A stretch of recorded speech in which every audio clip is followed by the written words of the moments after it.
Welcome to another episode of the Tom Schimmer Podcast. Happy Monday, everyone. Hope everyone had a wonderful weekend. And of course, happy Halloween. I know most of you are probably bracing yourselves for what lies ahead today, but hang in there. I remember Halloween in schools all too well. I'm on the road this week, heading for Huntsville, Alabama today for the final session of 3 that I'm doing this year with that group in Madison County Schools in Huntsville. Then off to Green Bay, Wisconsin for 2 days. And then I'll be finishing up the week in Wickenburg, Arizona on Friday, so home Friday night for a quick turnaround before leaving again on Sunday. A few reminders as we get going this week. Grading from the Inside Out, the 2-day training, that'll be in Minneapolis, Minnesota, December 1st and 2nd. And the webinar with the Michigan Assessment Consortium, that webinar is coming up this Wednesday, November 2nd from 1 o'clock until 3:30 Eastern Time. We'll have links in the show notes for all of those events. Make sure you check that out. Thanks for tuning in again this week. Big welcome to any new listeners joining in for the first time. And of course, a big thank you to those of you who are longtime listeners. I appreciate all of you. This week, my guest is Dave Schmittou. Dave is an education author and a speaker. Today, we discuss his latest book, Poking the Bear, a guide for engaging in conversations that matter most. And in Assessment Corner this week, we have another listener question, this time about AP exam formats. So keep those questions coming. I love getting those questions from listeners. So that is today's plan. Let's get to it.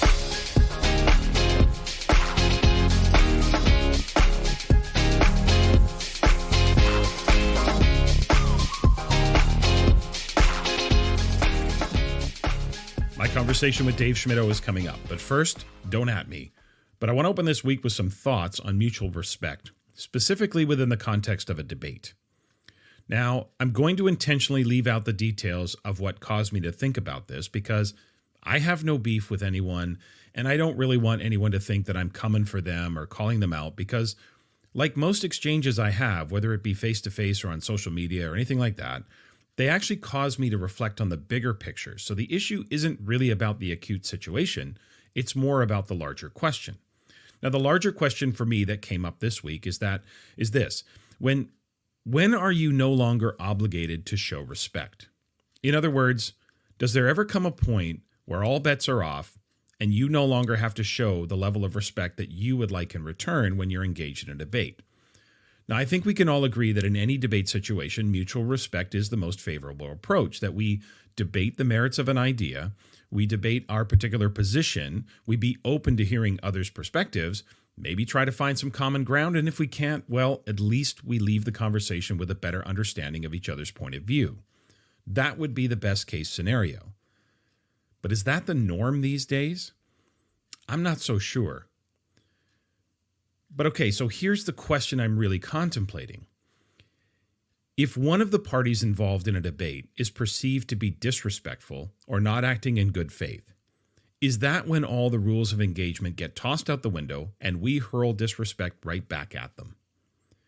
It seems we have two choices when it comes to that pivotal moment when somebody has been disrespectful toward you, right? When you're on the receiving end of disrespect, you've got two choices. One, you can hurl it right back at them, right? Stoop to their level and proclaim that if you're not going to respect me, then I'm not going to respect you.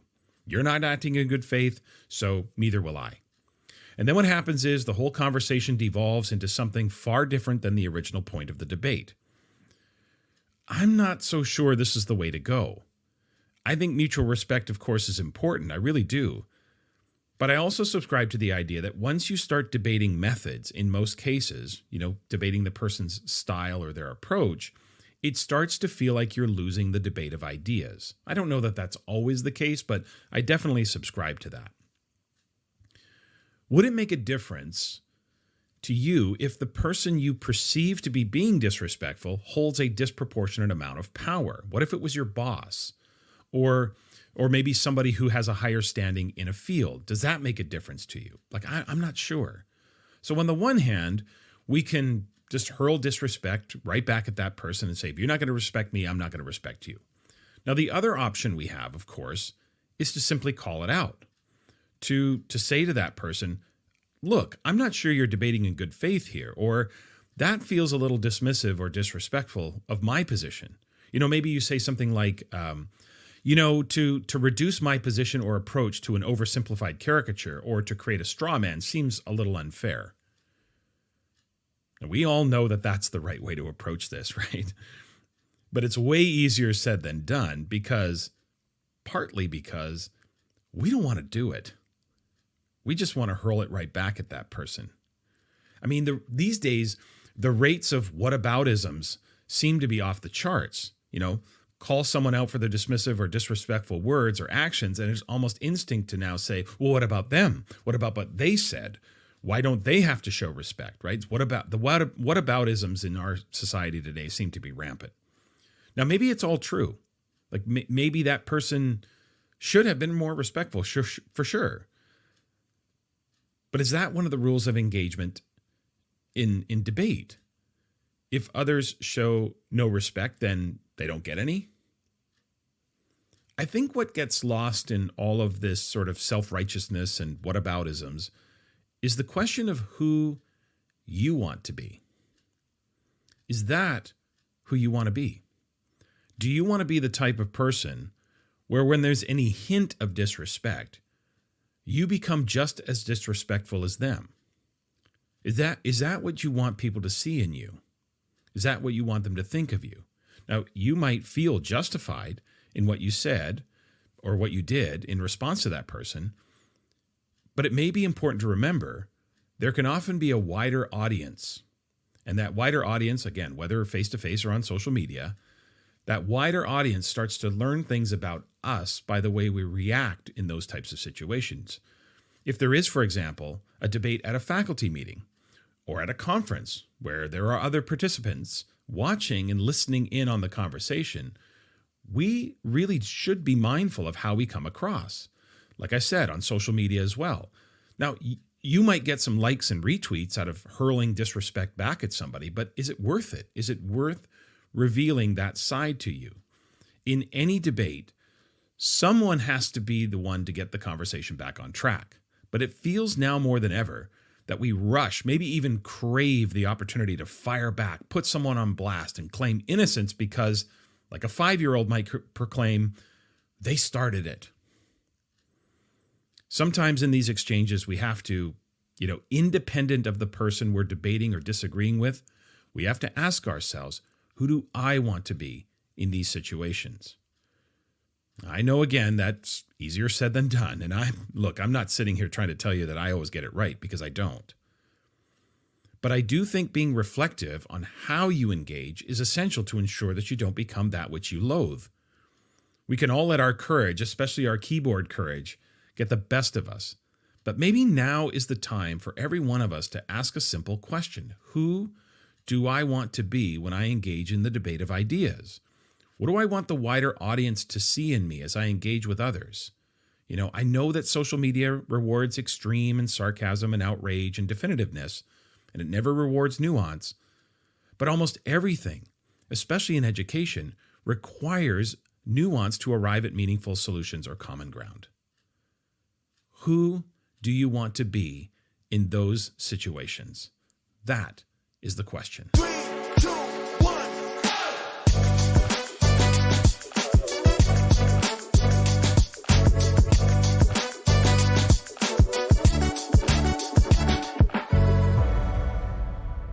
Joining me today for the interview is Dr. Dave Schmittou. Dave has earned a reputation for being a disruptor of the status quo. He's an innovator and a change agent.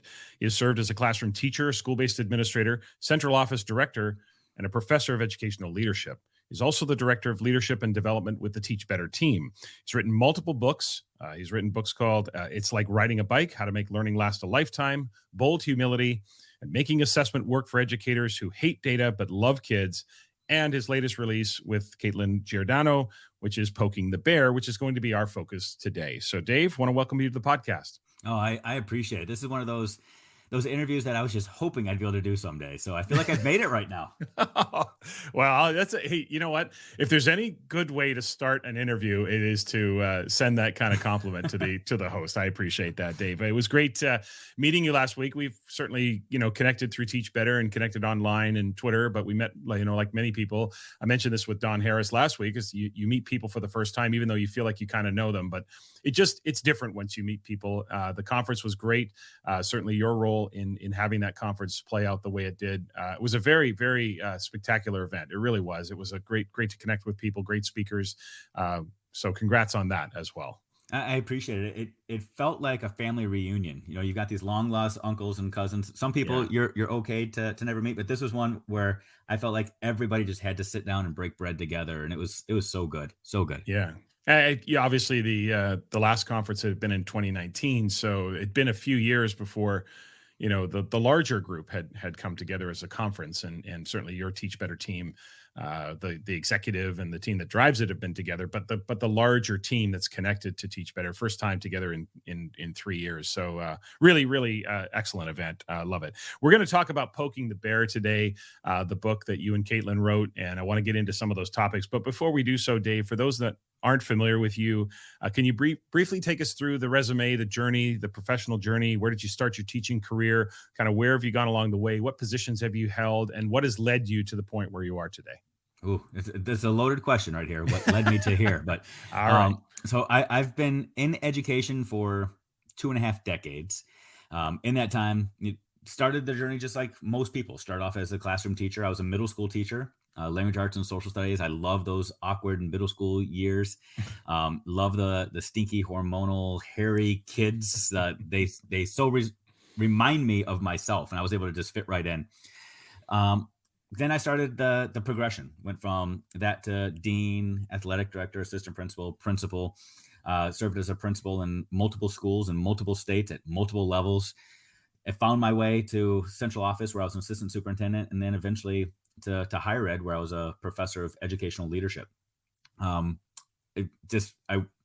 been all over the place. Yeah. Some people hear that and they say, "Oh, you have a lot of expertise," and I jokingly and probably honestly say, no, it's just that I'm really good at pissing people off. And I stay just long enough to stir the pot. And then I'm like, all right, let's go somewhere else and start this all over again. So right now, I currently live in Pensacola, Florida, where I have a view of the bay and nice water and palm trees swaying. But I spent the bulk of my career freezing up in Michigan. So I feel like I've seen the light now. And now I have it all figured out and get to live here, enjoy the amazing climate, and then just hop on planes and travel the country and speak to amazing educators all over the place and just stand beside them as they walk on their growth journey as well. Yeah.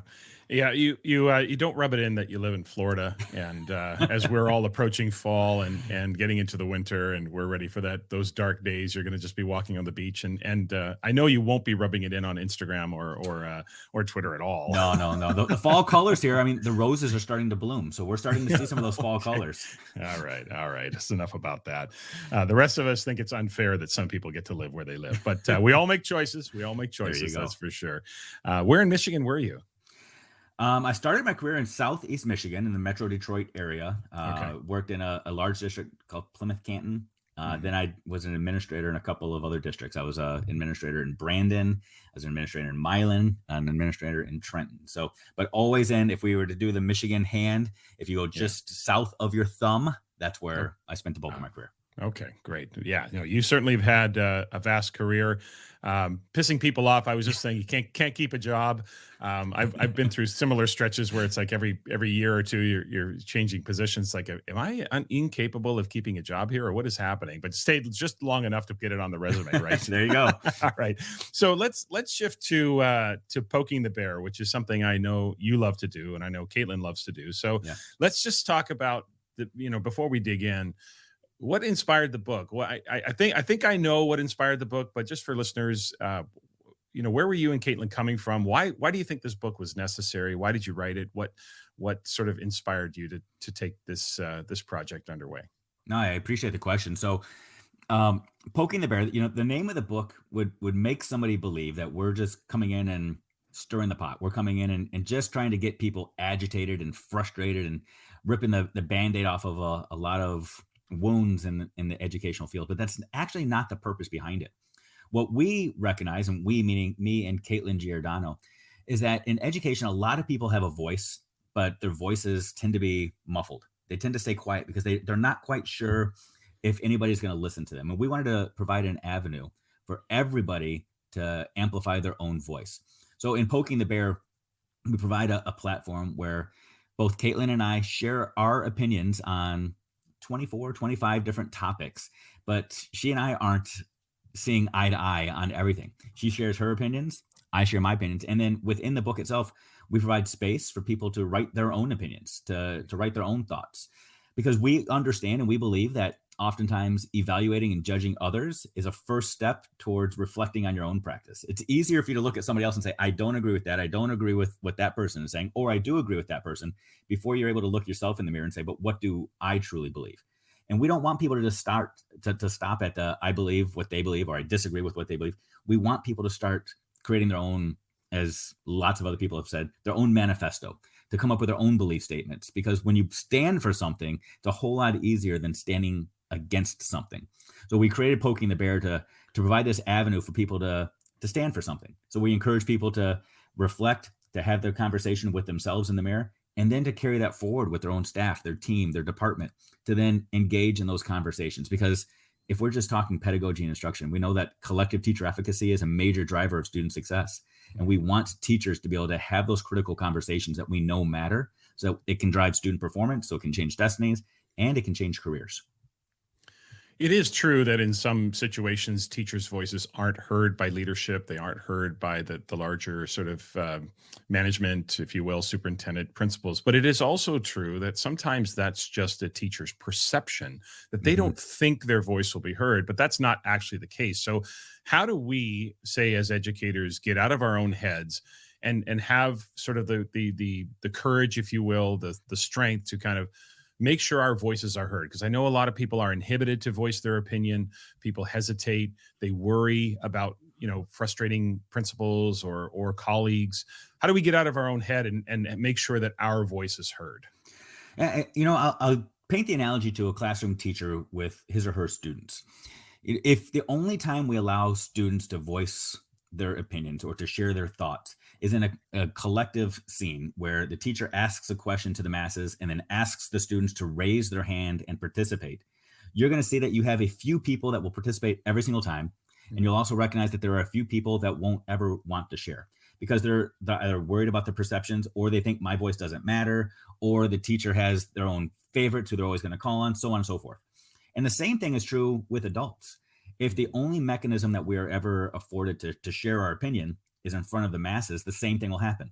We see this at staff meetings and professional learning opportunities when a question is asked, and there's always that one person that will raise their hand and voice their opinion, because they think that they are speaking for the masses, because they think that their opinion matters. And it causes others to just shy back thinking, okay, well, I disagree with that person, but everybody else must agree. Otherwise, they wouldn't always be speaking up.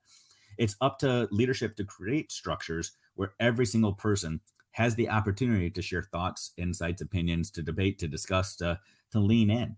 We experienced this during the pandemic in classrooms when we went to virtual learning, and teachers learned new tricks, new protocols to amplify student voice, whether it was through Padlet or Flipgrid or Seesaw or whatever the platform might be, where they recognized that there were ways to create structures where you weren't just doing the yeah, but conversations, where one person responds and then everybody else is responding to that person. Now it was equalized, and everybody had the opportunity to share either synchronously or asynchronously. And that's what we need to create for teachers as well. We need to create a space for all educators to feel as though their voice is getting equal time or equal weight in the conversation. You almost have to be very purposeful about protocols and structures, especially if there is lower levels of trust that people will accept my perspective, even if they disagree with it. There'll be a level of trust and respect there. Absolutely. I want to poke the bear a little bit here with you. I want to know, where is the biggest source of tension between you and Katelyn in terms of your opinions or stances on particular topics? Let's stir the pot here a little bit, Dave. Okay. Where is the biggest or maybe the largest chasm, or if you will, the source of tension where you and Katelyn on a topic in education you just simply do not see eye to eye?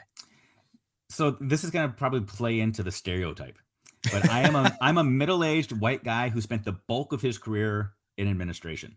Yeah. Katelyn is about 15 years younger than me, and she has been a classroom teacher the entire time. So when we have conversations, she tends to look at them through the lens of classroom teacher needs or expects or deserves X, Y, or Z. And I tend to look at it through more of the organizational system and structures. And Okay. from the administrator, here's why I don't necessarily think that that works. And we tend to look at things just on a very binary level, almost through every single situation, through the administrator, the leader, quote unquote, versus the teacher. And I hate to say versus, but that's how it sometimes comes across. And I think that that's how sometimes educators see it too. It's the administration versus the teacher versus the administrator. So one of the reasons that we wanted to do this work is so that we could put both of those perspectives on the table so that people can see it. You know, empathy is an overused word that I don't think many people truly understand, but it truly means walking in somebody else's shoes. And we wanted people to be able to see and understand why sometimes the opinions and decisions are formed the way they are. So you're not going to tell me. I am really trying to poke the bear here. That's okay. We can move on, Dave. That was a very that was my political answer. Yeah, that was a very good answer. And certainly Katelyn's not here to defend herself and tell you why you're wrong. But I just was curious as to where that's. I'll put one out there. I'll put one out there for you. All right. So she and I got into a recent debate because I posted something on TikTok and Instagram that fired her up, and she reached out right away and said, "Okay, we need to talk about this." And my statement was to the point and direct. And I said, reading is overrated. And I said, reading is overrated in school. We put too much emphasis on reading in schools. And that fired her up like I've never seen. And we've now had a running, probably 3-week long conversation and debate about it. I did get her to say last week, Dave, you're right. But I'm not going to put that out there. I'll let that sit. That's just between you and I. Yeah. Just edit that out for me, okay? Yeah, I will. Yeah. So expand on that. What do you mean by that? Reading is overrated. So, okay, this is a Schmittou-ism. So I'll put that out there. So this is one of those I hope that other people can react to, and feel free to disagree. That's ultimately the purpose, right? Disagree with what I'm going to say. All right. But I am a firm believer that the world is social studies and science. The world exists through the lens of social studies and science. It is human interaction. It is the way the world works. And we have some man-made mechanisms to help understand social studies and science. We have mathematics, and we have ELA or reading or literacy, however we want to define that. But what we've done in education over the last 25, 30 years is we put more emphasis on the tools to understand the world, mathematics and literacy, than actually understanding the world itself. And we start to measure students' success or perceived future success on their ability to understand the man-made mechanisms of literacy and mathematics than actually understanding and navigating the world itself. I'm a big believer that reading is a tool to finding success in the world, but it's not the tool.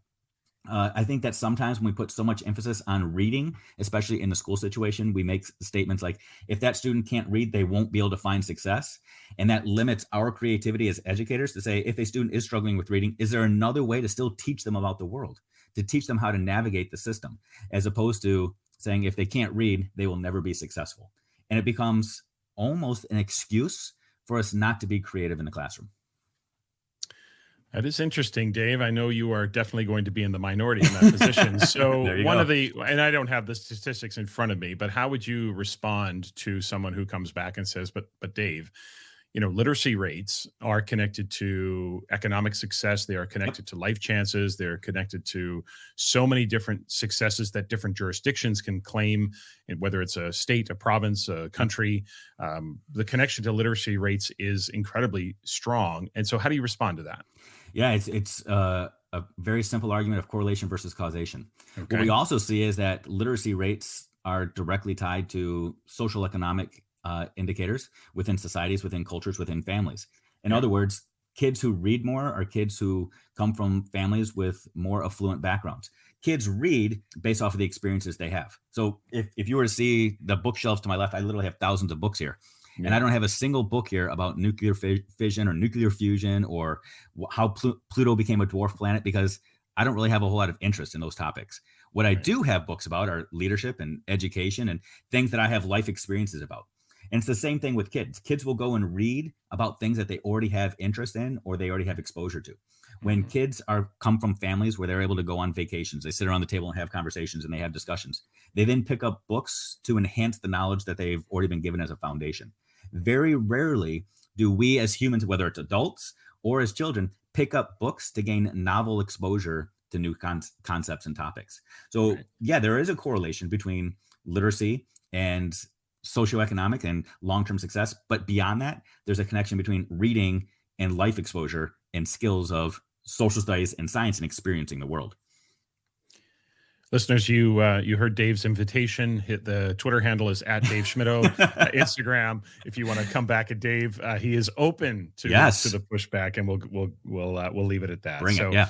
I want to start to dig in a little bit to the tough conversations, or the important. Maybe they're not even always tough conversations, but they're important conversations. And I want to think about myself, because I think in some respects it's easier, not always easy, but it's easier to poke the bear and engage in conversations with others, even some of the controversial stuff, because you have a perspective or an opinion about it. I think it's much harder to set my sights on myself and interrogate my own thinking and my own habits and my own practices and my own assumptions. So I think it's pretty normal for us to all think that we've got it right. And whatever decisions we make, we tend to think, I've thought this through and I've made this choice and I think this way, or this is my habit, et cetera. But what are some ways that you have found successful for people to have a tough conversation with themselves, to look introspectively and think about, am I getting it right? And how do we have those tough conversations with ourselves? I think the starting place is recognizing that it's not always a conversation of right versus wrong. Okay. It's almost more right versus less right. You know, we've created these ideas that if you change your mind, you are now a flip-flopper, or you're admitting errors in the past, as opposed to your thinking has evolved. You know, something that I've been engaged in quite a bit lately is conversations around unlearning. You know, as a child, I believed, and I'm going to say this quietly because I might have some little ones listening, but I used to believe that there was this fat, jolly guy that came down the chimney on December 24th and placed a present under my tree. But as I got older, I unlearned that and started learning some new truths. I used to believe that a fairy would fly into my room and place money under my pillow when I lost a tooth. I used to believe that Pluto was a planet, but as I got more information, I unlearned that. Instructionally and pedagogically, there were some things that I used to believe as a classroom teacher as well. I used to believe that grades were my greatest weapon in the classroom.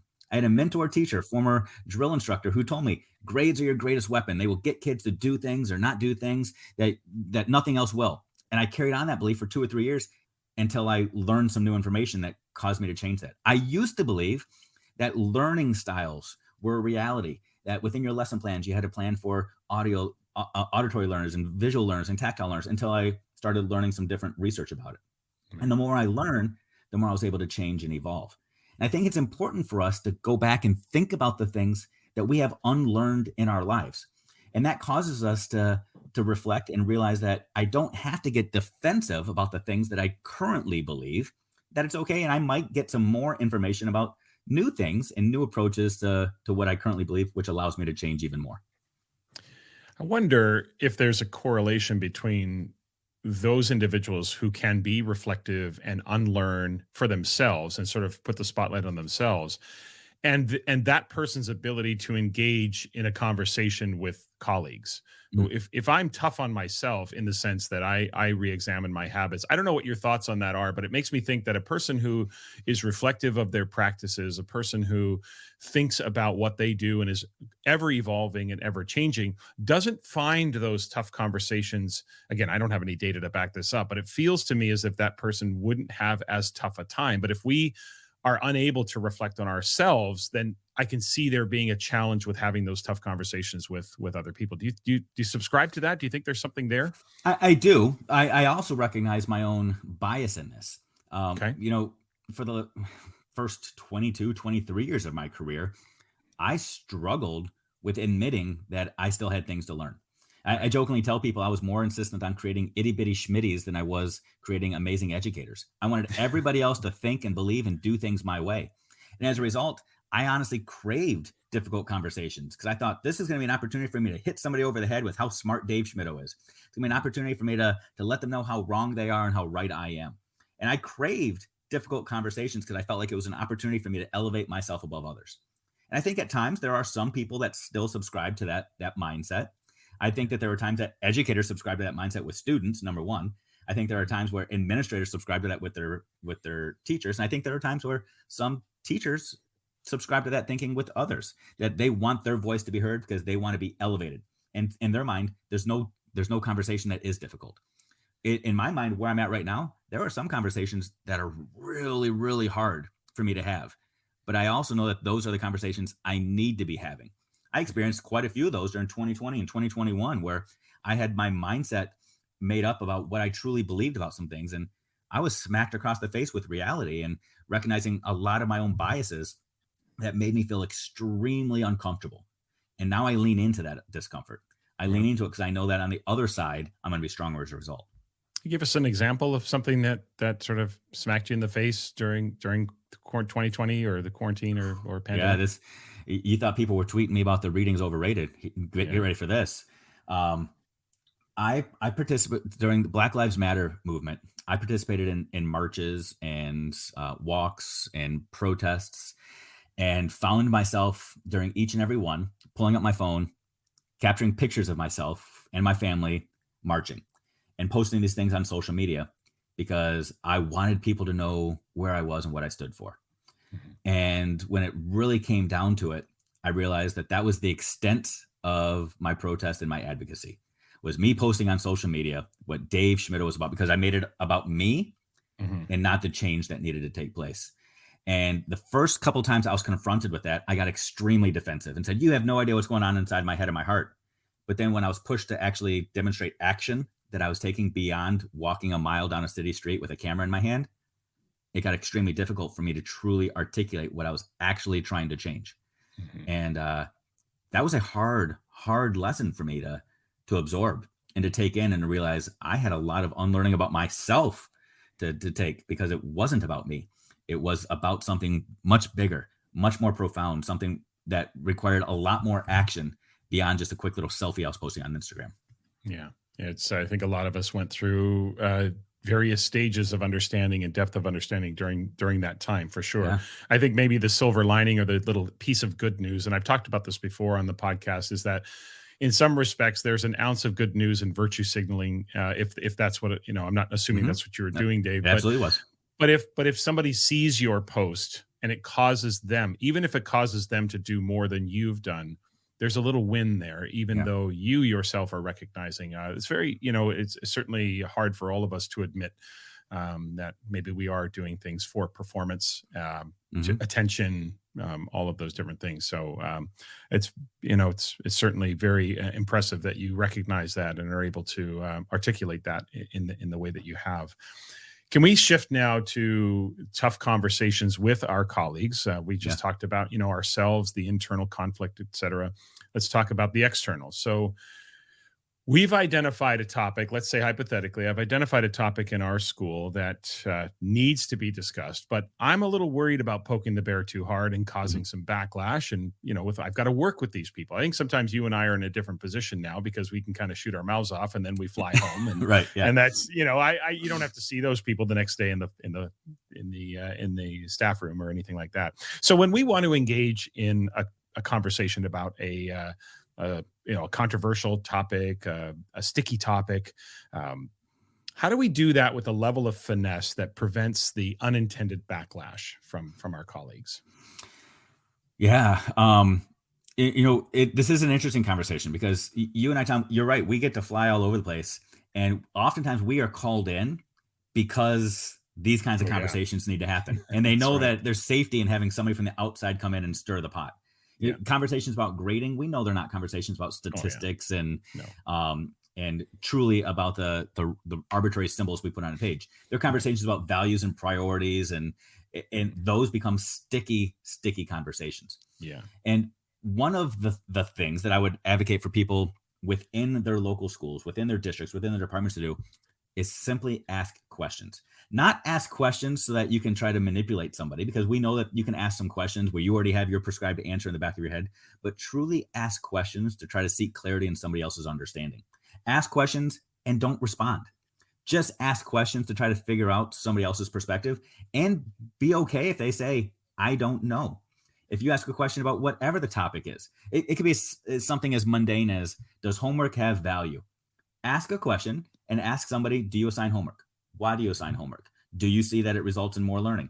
And don't engage in the debate. Don't say, well, I think, just listen. Take some notes on it, reflect on it, and see if there's anything that you can learn from their response, regardless of what you believed when you entered into the conversation. Just ask questions.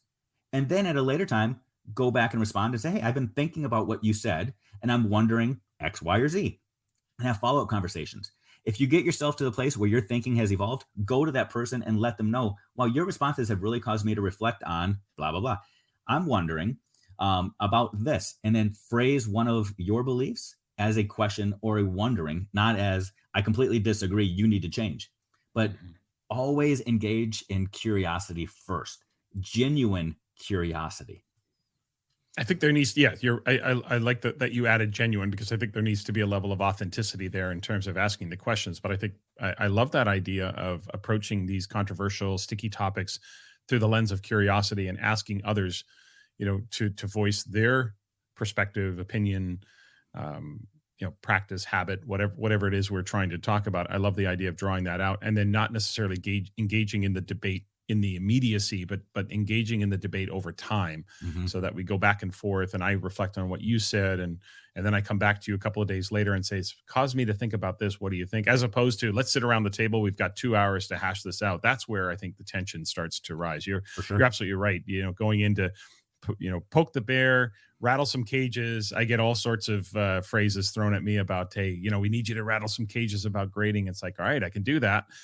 But what is your plan for after, the fallout? How are you going to navigate the conversation? Do we just want everybody upset and angry, or do we have a follow up to that? How are you going to follow through with the faculty, for sure? So yeah, I think it's, it's important to me. It comes back to trust.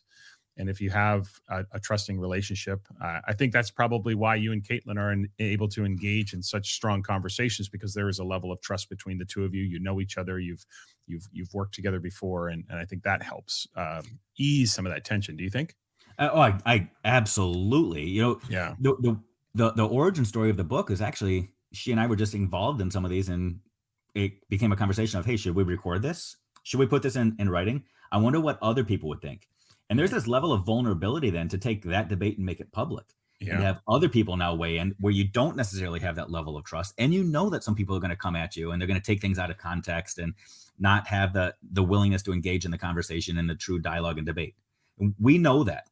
But ultimately, the goal is to then start the next conversation. Like you said, it's almost the same thing that I went through back in 2020 and 2021 is, if our display can allow other people to then grow and can have that butterfly effect, then it's worth it.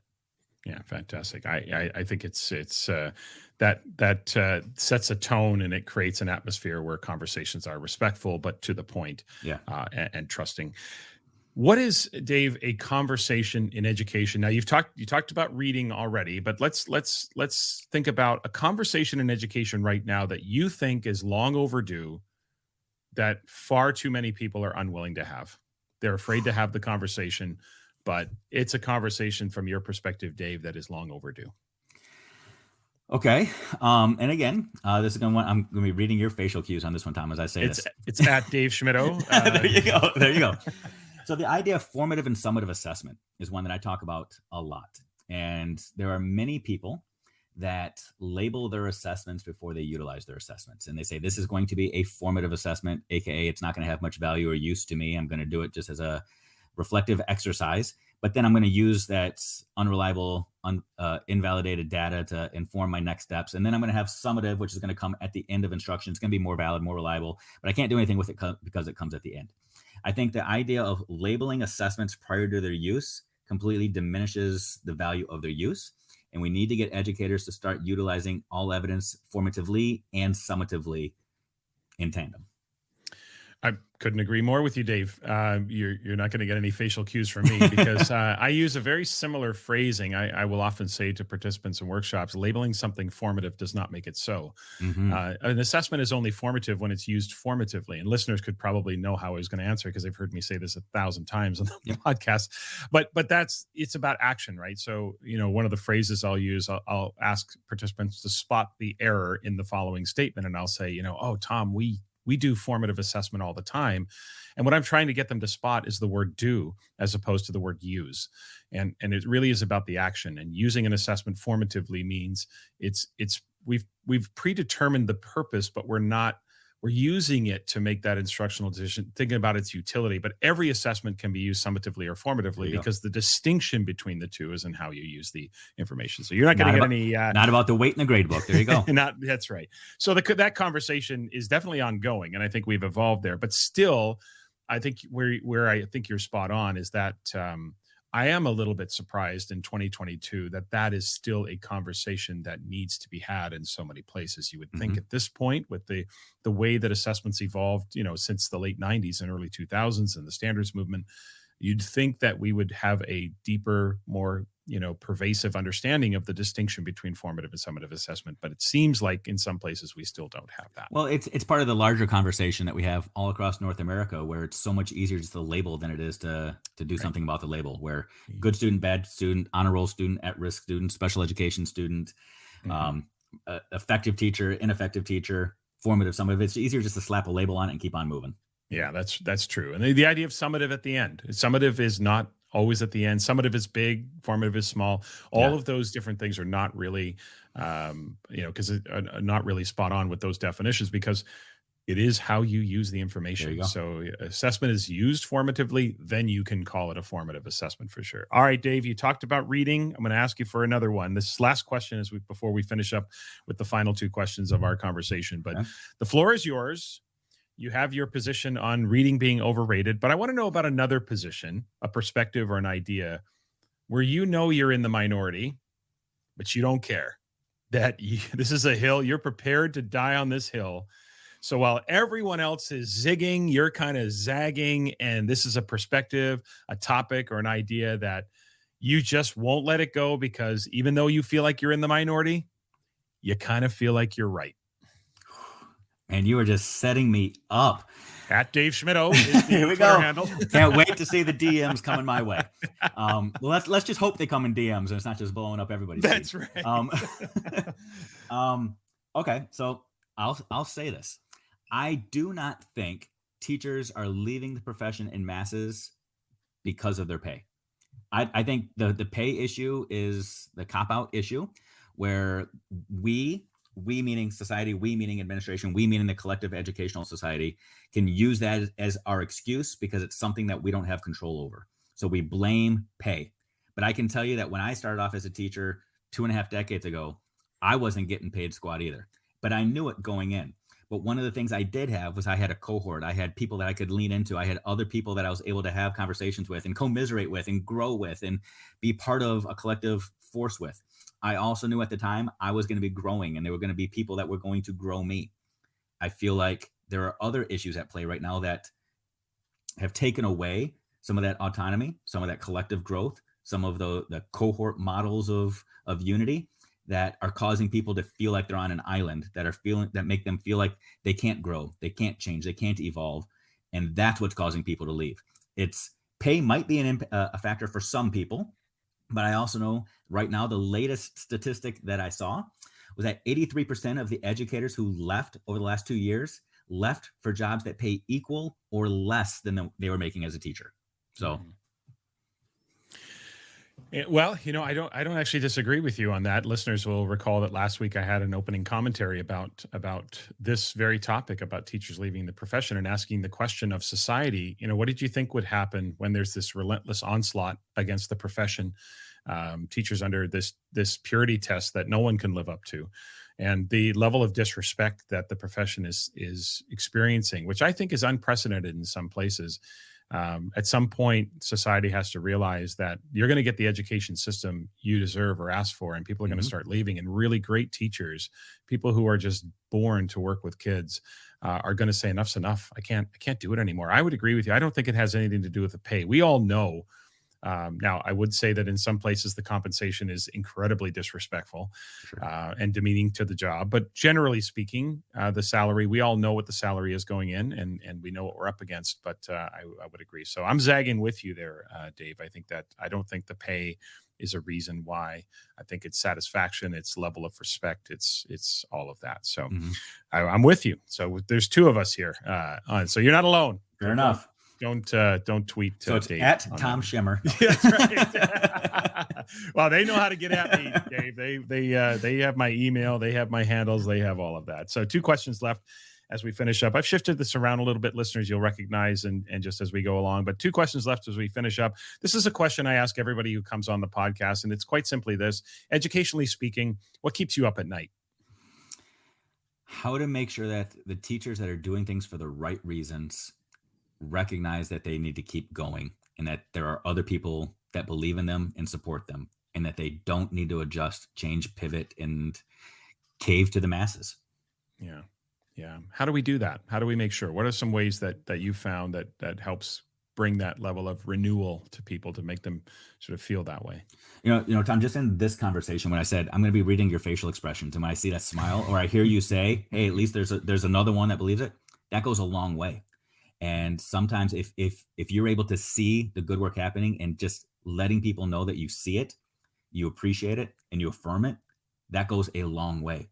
So when I see people post something, when I see some of my own kids' teachers doing something, affirming it, making sure that I see them, that they know that I see them. And I'm a nobody, but just having somebody say, I see it and I recognize it, and there's somebody here willing to stand beside you, goes so far. So I encourage people to don't let the masses carry the weight of the conversation. When you see something that is positive, affirm it, recognize it, and let people know that they have value. We all want to be seen. We all want to be heard. We all want to be valued. We don't need to be uplifted above people. We just want to be recognized for who we are. And I think that's a really great point. All right. Last question, Dave, as we finish up, we're going to go on finish up on a lighter note here. I love food. I would fashion myself as a bit of an amateur foodie. I wouldn't say I'm the obnoxious type, but I've been to Pensacola one time, but it was a long time ago. You live in Pensacola. And so what I want to know from you is, where's the best sort of hidden gem, hole in the wall, kind of like unbelievable food restaurant in Pensacola? Where's the best place to eat in Pensacola?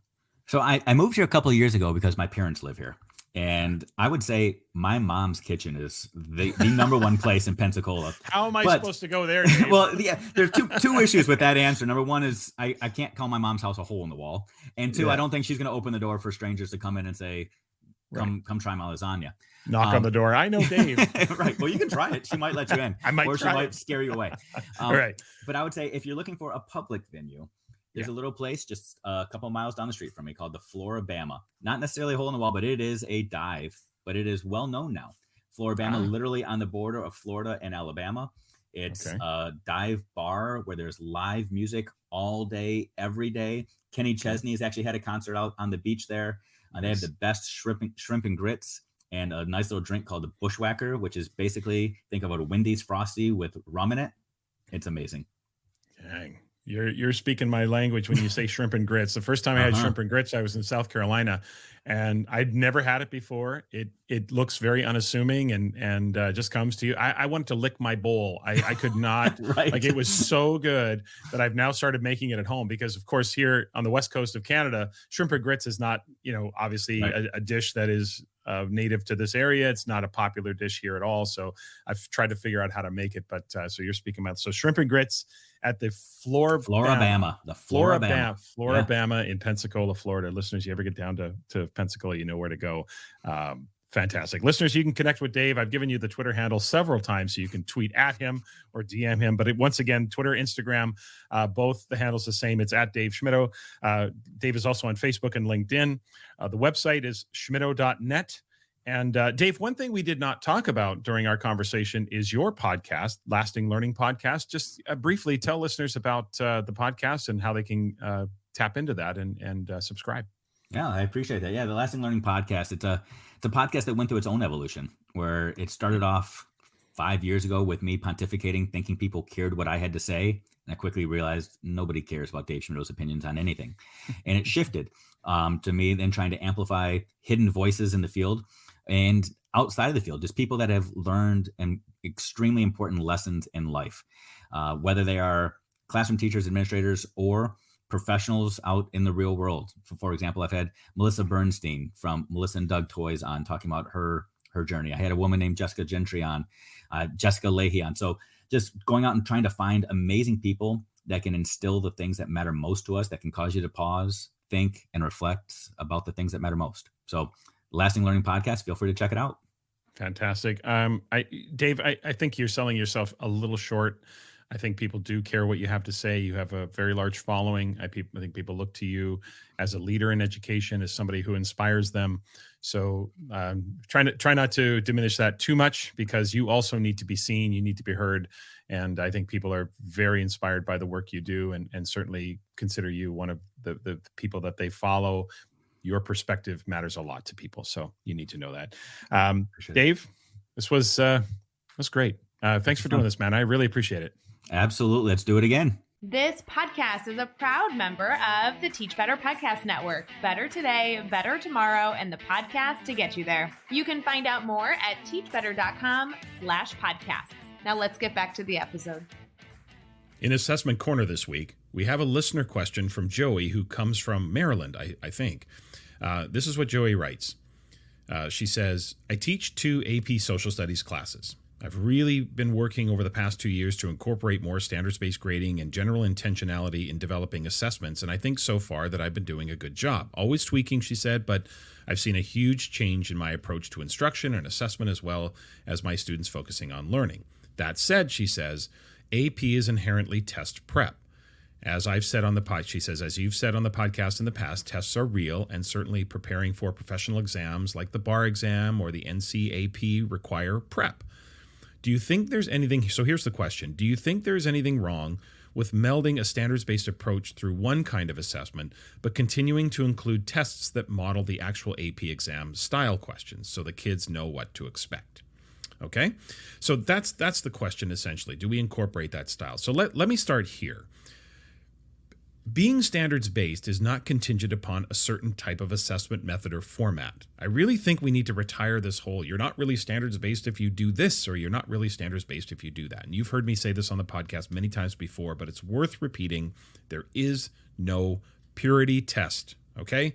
Standards-based grading means grading based on the standards. That's it. And tests, as I've said many times on this podcast before, can absolutely be a part of any standards-based approach. Now, it is true that we should seek to vary our assessment formats within certain assessment methods, because if we're too test focused, we start to sort of favor those who who find tests more favorable, if you will. It can include some implicit bias and the way we craft our assessments and all of that. So and we've talked about that before. So it is true that we should be seeking to vary our assessment formats within certain types of assessment methods, right? We've got selected response, constructive response, and performance assessment being those 3 overarching assessment methods. And inside those methods, there are many formats of questions, right? Many formats of prompts, many ways to go about those assessments. A test can potentially contain all of them, though I'm not a big fan of that, because it's likely that if the test has all of those on the test, like a selected response, constructive response, and performance task, it's likely that you're assessing both the standard and the underpinnings, because selected response and constructive response are rarely, if ever, both the right fit for a particular standard. Because if a standard is conducive to constructed response, then it's likely the selected response questions would be the underpinnings, the definitions, the formulas, the key people, events, all of those different things. If selected response is conducive to the standard, which is admittedly rare, and once you get past the upper grades of elementary school, once the lower grades of elementary school, I should say, upper grades of elementary school and beyond, it's rare that selected response is the right assessment method for the level of sophistication of the standards. But if it's true that selected response is the right method, then the constructed response prompt is likely too sophisticated for the standard. Look, I can't paint it all with the same brush. You'll probably find exceptions to that rule. But generally speaking, if a standard is conducive to selected response, constructed response is either overkill, you're asking them to write things out in long form unnecessarily, or you're asking them a question that is beyond the depth of thinking and the cognitive complexity of the standard.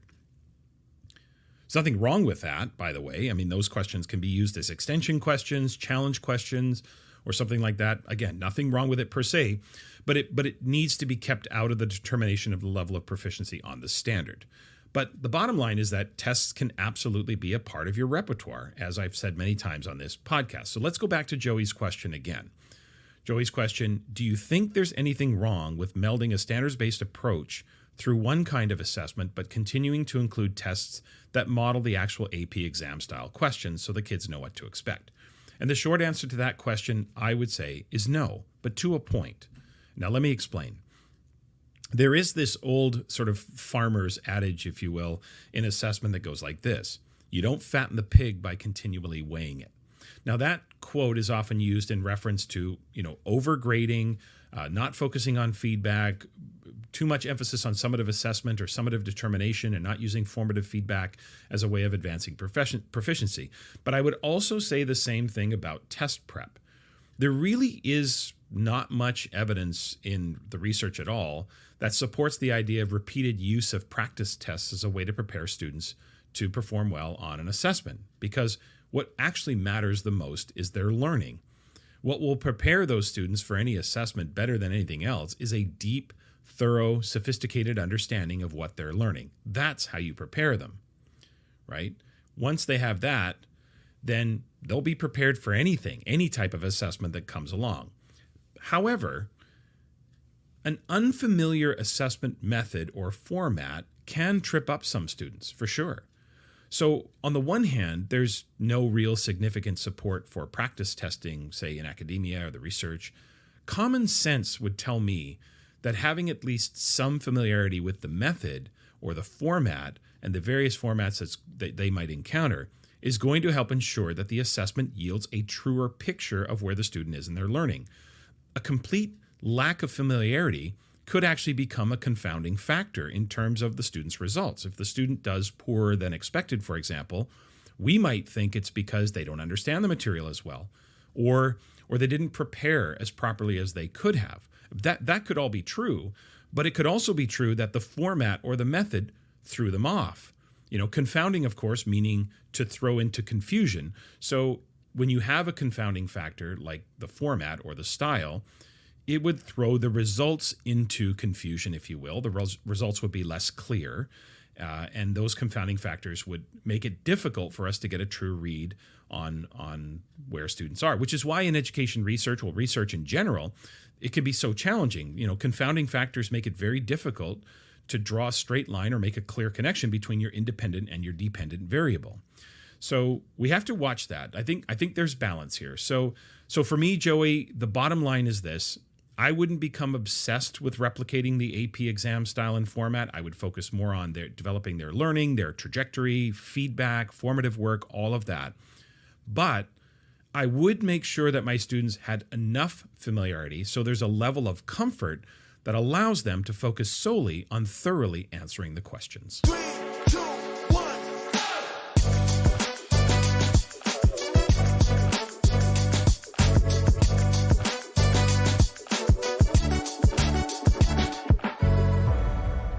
Okay, that's it for this week. Remember to follow the podcast on Twitter, Instagram, Facebook, YouTube, and TikTok.